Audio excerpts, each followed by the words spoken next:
Main support এরিয়াটা আছে, যদি এটা ভাঙতে পারে তাহলে আমার এন্ট্রি হবে কখন? মার্কেট আসার পরে হালকা একটু বাই দেখাবে, দেন তারপরে কিন্তু আমার এন্ট্রিটা হবে। তো এইখানে মার্কেট যেহেতু আমার এখানে আমার একটা উইক বানায় রাখছে, সো প্ল্যান ছিল মার্কেট এর নিচে আসার সাথে ক্লোজ করার সাথে সাথে কিন্তু এন্ট্রি।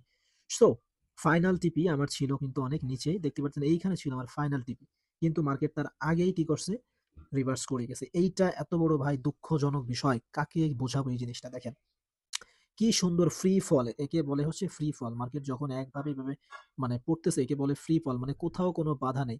এইখানে হালকা একটু আমার এইখানে হালকা একটা ওয়াটার ব্লক ছিল, এখানে আসছে জাস্ট লিকুইডিটি নিয়ে আবার চলে গেছে। তো যে কি করছে, ব্রেক ইভেন্টার হিট করে শেষ। এখন আবার কিন্তু মার্কেটটা নামতেছে। তো বিষয় হচ্ছে এই যে যে একটা ভয়, একটা ভয়, এই ভয়ের কারণেই কিন্তু টিপি পর্যন্ত আমরা বসে থাকতে পারি না। তো এই জিনিসটাই সব থেকে বড় একটা দুঃখজনক ব্যাপার এভরি ট্রেডারের জন্য। তো যাই হোক, আলহামদুলিল্লাহ, যে প্ল্যান ছিল, যেটা ছিল, যে লজিক ছিল, মোটামুটি অনেক কাজ করছে। অ্যান্ড যদি আমি দেখি মার্কেট কতটুক দিছে আমাকে এখান থেকে, আরে বাপরে, 600 দিয়ে গেছে। গুড, এটা এক্সপেক্টেড ছিল।